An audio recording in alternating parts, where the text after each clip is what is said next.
किशन चचा और विशाल दोनों मधोपुर से काशीपुर विशाल के लिए नौकरी की तलाश में जा रहे थे। बादल छाए हुए थे, बारिश होने वाली थी। अरे चचा, ये बैल तो मेरे से भी ज्यादा आलसी हैं। कब तक ऐसे हिलते दुलते काशीपुर पहुंचेंगे? हंस ले विशाल, मगर ये बादल अच्छा संकेत नहीं दे रहे। बारिश आएगी और ये जंगल का रास्ता रात में ठीक नहीं। अरे चाचा, बारिश आएगी तो क्या, भीग जाएंगे, नहा लेंगे, गर्मी में ठंडक मिलेगी, मजा आएगा। अरे मजा आ रहा है विशाल, तुझे होश कब आएगा? तू हंसी मजाक में सब भूल जाता है, लेकिन ये जगह खेल तमाशे की नहीं है। ये जंगल तो बरसों से सुनसान पड़ा है। कहानियों में तो ये तक कहा जाता है कि रात के समय यहाँ भूत प्रेत अपना डेरा डालते हैं। ओ चाचा, भूत प्रेत? अरे अब आप भी वही कहानियां सुनाने लगे।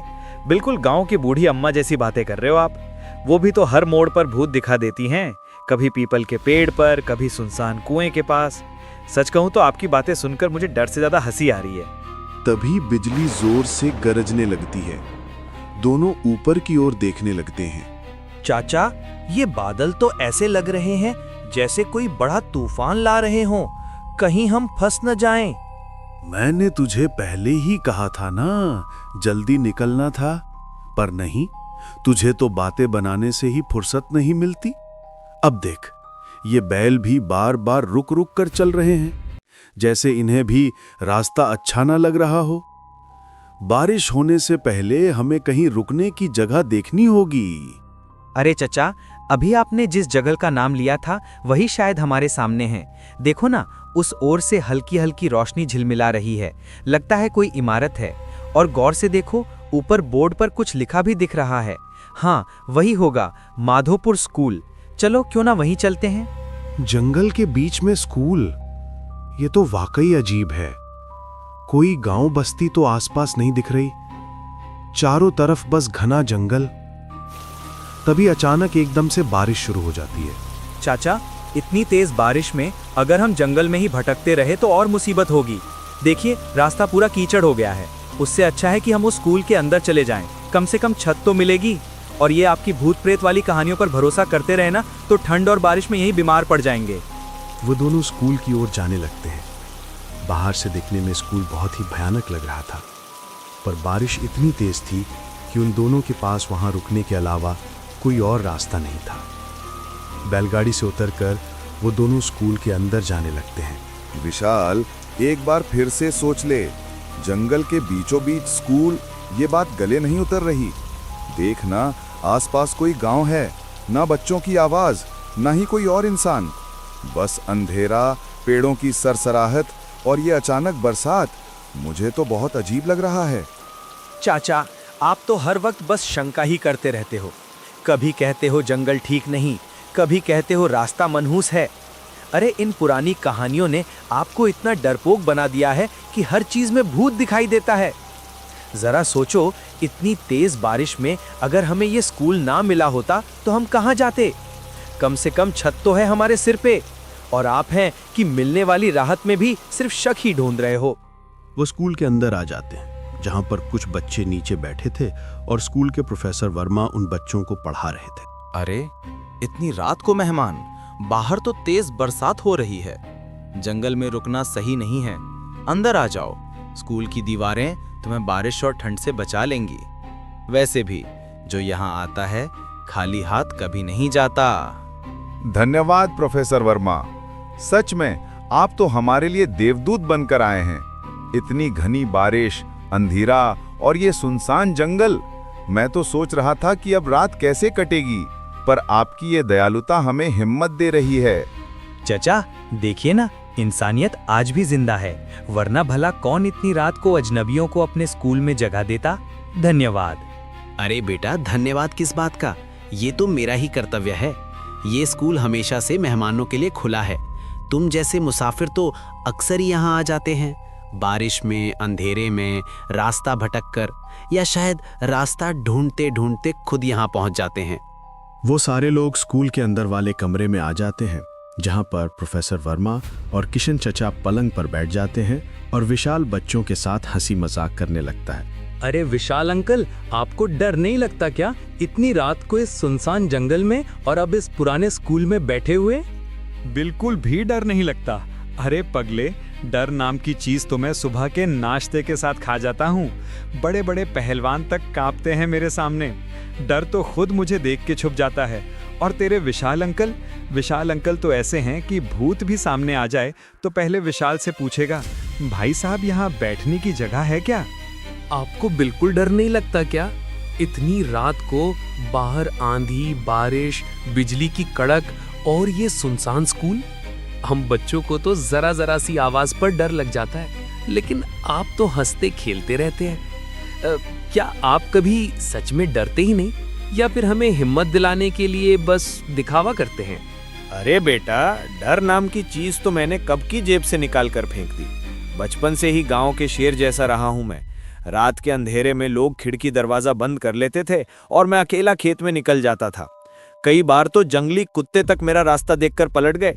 डर वो तो मेरे लिए वैसे ही है जैसे धूल पैर की ठोकर से उड़ गया।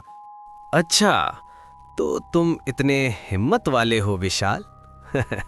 बड़ी बड़ी बातें करना आसान होता है, पर असली हिम्मत तो तब साबित होती है जब दिल की धड़कनें खुद तुम्हें धोखा देने लगे।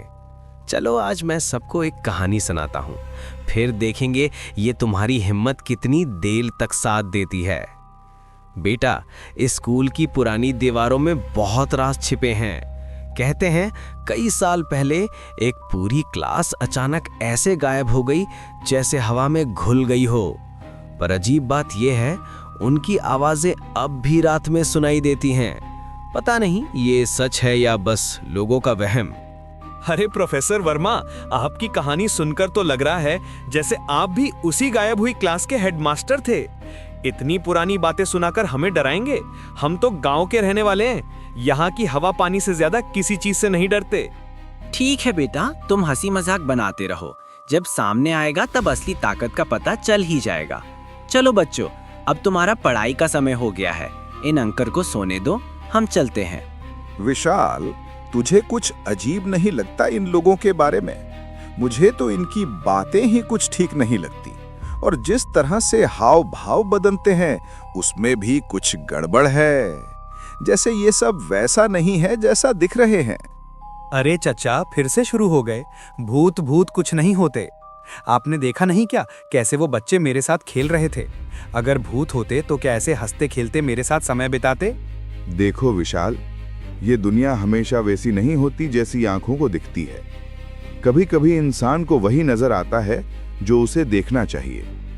असलियत तो परछाइयों के पीछे छिपी होती है। तुम्हें लग रहा है सब ठीक है, बच्चे खेल रहे हैं, हंसी मजाक हो रहा है, लेकिन बेटा, रात का समय धोखा देने में सबसे तेज होता है। खैर, अभी तुम थक गए होगे, सो जाओ। रात धीरे धीरे कट गई। विशाल सो गया। वहीं किशन चचा पलंग पर बैठे रहे, खिड़की से आती ठंडी हवा और बारिश की आवाज सुनते हुए। अगले दिन विशाल और किशन चचा जाने के लिए तैयार खड़े थे। अंकल, आप मत जाइए ना। मुझे बिल्कुल भी अच्छा नहीं लग रहा कि आप वहां जाएं। आप यहीं हमारे पास रहें। हम सब चाहते हैं कि आप हमारे साथ ही रहें। अरे बेटा, मुझे जाना तो पड़ेगा, पर कोई बात नहीं, डर मत। मैं वापस आता तुमसे मिलके जाऊंगा।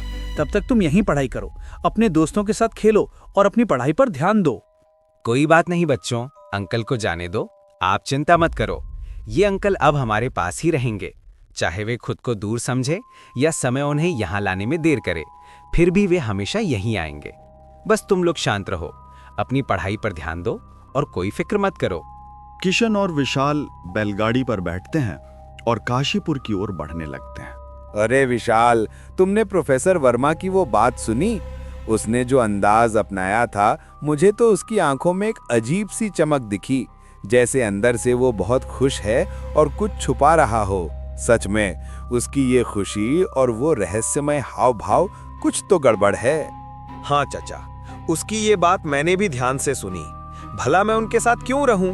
लगता था जैसे मानो मैं कोई काम करने नहीं आया, बल्कि स्कूल में फिर से दाखिला लेने आया हूं। सच में उसकी बातों और हाव भाव में कुछ अजीब मजाक था, जो सुनकर हंसी भी आती है और हल्का डर भी महसूस होता है। मैं भी तो कब से तुम्हें यही समझाने की कोशिश कर रहा था विशाल, पर तुम हो कि मेरी बात सुनने को तैयार ही नहीं थे। बार बार मुझे ये सब कहना पड़ा और तुम फिर भी अपनी समझ पर टिके रहे। खैर, शुक्र है भगवान का कि अब हम आखिरकार काशीपुर पहुंचने वाले हैं। देखो, अब जो भी होगा हम दोनों साथ हैं और सब ठीक रहेगा। दोनों काशीपुर चाय की टपरी पर रुकते हैं। कल रात से ही हम ठंड और बारिश में फंसे रहे और ना हमें थोड़ी गर्म चाय मिली, ना कुछ खाने को। और वो प्रोफेसर वर्मा, क्या कहूँ, ऐसा प्रोफेसर पहले कभी देखा ही नहीं। उसने ना हमसे चाय के लिए पूछा, ना खाने के लिए कोई बात की। ऐसा लग रहा था जैसे हम यहाँ बस वक्त काटने के लिए ही बैठे हों। ये बातें, ये हंसी मजाक, आप सच में नहीं जानते कि वहाँ क्या सच है। आपको असली सच का कोई अंदाजा तक नहीं है। वो प्रोफेसर, वो स्कूल, वहाँ जो हुआ उसकी हकीकत आपके समझ से बाहर है। सच कहूँ तो वहाँ की हवा और खामोशी भी सिर्फ दिखावा नहीं है। हर चीज में कुछ तो गहरा और डरावना है। डरावना? वो तो मुझे भी थोड़ा सा लगा, पर सच कहूँ तो उन बच्चों से मिलकर अच्छा ही लगा। जो डर हमें लग रहा था वो तो कहीं गायब ही हो गया। बिल्कुल भी डरावने में ही थे, हंसी मजाक कर रहे थे और साथ ही पढ़ाई भी कर रहे थे। सच में उनकी मासूमियत और जोश ने सब डर हल्का कर दिया। अरे भाई, ये तुम क्या कह रहे हो? वो स्कूल इतने सालों से बंद है। वहाँ के बच्चे और प्रोफेसर वर्मा ये तो कब के मर चुके हैं। सच में उस स्कूल में एक हादसा हुआ था और वही हादसा उनकी मौत का कारण बना। तुम्हें लगता है कि वहाँ कोई अब जी रहा है? नहीं, सब खत्म हो चुका है। जो तुम्हें हंसते खेलते और पढ़ाई करते हुए दिखाई दे रहा था, वो सब अब बस यादों और परछाइयों का खेल है। ये तुम क्या कह रहे हो भाई?